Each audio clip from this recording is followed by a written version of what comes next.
اچھا ہم صاحب یہ بتائیے گا، بہت سارے جو ایک خاص مسلک سے تعلق رکھنے والے لوگ ہیں روایتیں پیش کرتے ہیں، قرآن کی آیات کے کچھ پس منظر، کچھ شان نزول کی چیزیں ہیں، اس سے استدلال کی جاتا ہے کہ حضرت علی کی فضیلت کے بارے میں بہت ساری روایات ہیں۔ مثلا علی سے جو محبت رکھتا ہے وہ مومن ہے، علی سے جو بغض رکھتا ہے وہ منافق ہے، اور اس میں یعنی روایتوں کا اگر آپ مطالعہ کریں، جو کچھ آثار سامنے آتے ہیں تو معلوم یہ ہوتا ہے کہ رسول اللہ صلی اللہ علیہ وسلم لوگوں کو یہ بتا رہے ہیں کہ بھائی سیدنا علی کا رتبہ، ان کا مقام، ان کی غیر معمولی حیثیت، اس کا تم لوگوں نے پاس رکھنا ہے۔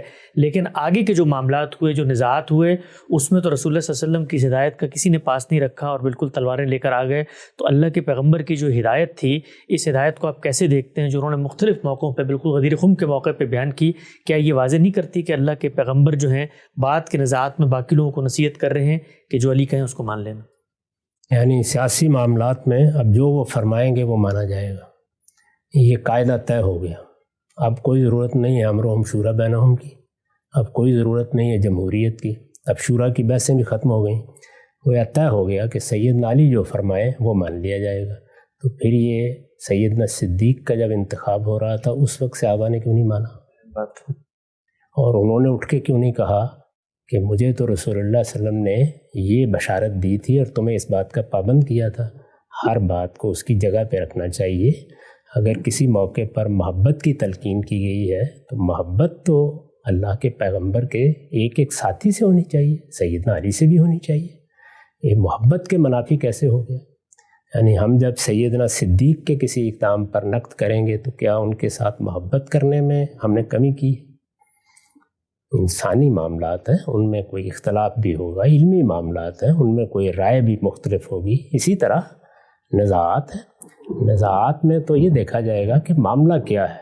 تو محبت کی تلقین تو سب صحابہ کے بارے میں رسول اللہ نے کی ہے، سیدنا علی کے بارے میں خاص طور پر اگر کسی موقع پر کی ہے تو سر آنکھوں پر کون آدمی ہے جو یہ جسارت کر سکتا ہے کہ حضور کی محبت کی تلقین کے باوجود اپنے اندر کوئی بغض پال لے؟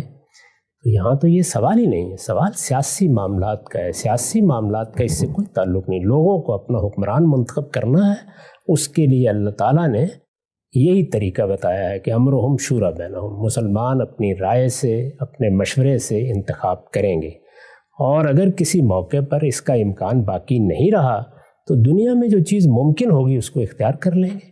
چنانچہ اس زمانے میں ساری دنیا میں ملوکیت قائم تھی۔ ملوکیت بجائے خود ایک نظام ہے، یعنی دنیا نے بڑی مشکل سے یہ سیکھا ہے کہ پرامن انتقال اقتدار کے کیا راستے اختیار کیے جائیں۔ میں اس پر بڑی تفصیل سے گفتگو کر چکا ہوں کہ اگر ملوکیت کے طریقے کو اختیار نہ کیا جاتا تو ہر حکمران کے دنیا سے رخصت ہونے کے بعد جنگ و جدال کا بازار گرم ہوتا۔ ہمارے ہاں تو اس کے باوجود ہوتا رہا ہے۔ عالمگیر نے جب اقتدار سنبھالا ہے تو کیا کرنا پڑا تھا؟ یہ معلوم ہے نا کہ شاہ جہان عالمگیر کو حکومت نہیں دینا چاہتے تھے، ان کے پیش نظر دارا شکوہ تھے۔ اس موقع پر عالمگیر کو اقدام کرنا پڑا، باپ کے خلاف اقدام کرنا پڑا۔ تو پھر یہی کچھ ہوتا۔ تو ملوکیت میں کچھ قاعدے طے ہو جاتے ہیں، کچھ ضابطے ہو جاتے ہیں، کم سے کم ایک خاندان کی حد تک انتقال اقتدار کا عمل پرامن طریقے سے ہوتا رہتا ہے۔ تو یہ اپنی جگہ ایک نظام ہے۔ اس میں خرابی اس وقت پیدا ہوتی ہے جب یہ قانون کی حکمرانی کا لحاظ نہیں کرتا۔ اس پر الگ سے گفتگو کرنی چاہیے۔ یعنی اگر ملوکیت میں قانون کی حکمرانی ہے، جس طرح کہ ہم نے بعض اقدامات پر تنقید کر کے بتایا کہ وہاں اسلام کے قانون کا تقاضا یہ تھا، تو پھر وہ ایک نظام ہے جو ان حالات میں اختیار کیا گیا، دنیا نے اختیار کیا، صدیوں تک اختیار کیے رکھا۔ اب بھی یورپ کے ترقی یافتہ 12 سے 13 ممالک ایسے ہیں جن میں بھی بادشاہت قائم ہے۔ کیوں قائم ہے؟ کیا وجہ ہے؟ کچھ اسباب ہیں جو سیاست میں ہوتے ہیں۔ اس کو مذہبی حوالوں سے بالاتر ہو کے سوچنا چاہیے۔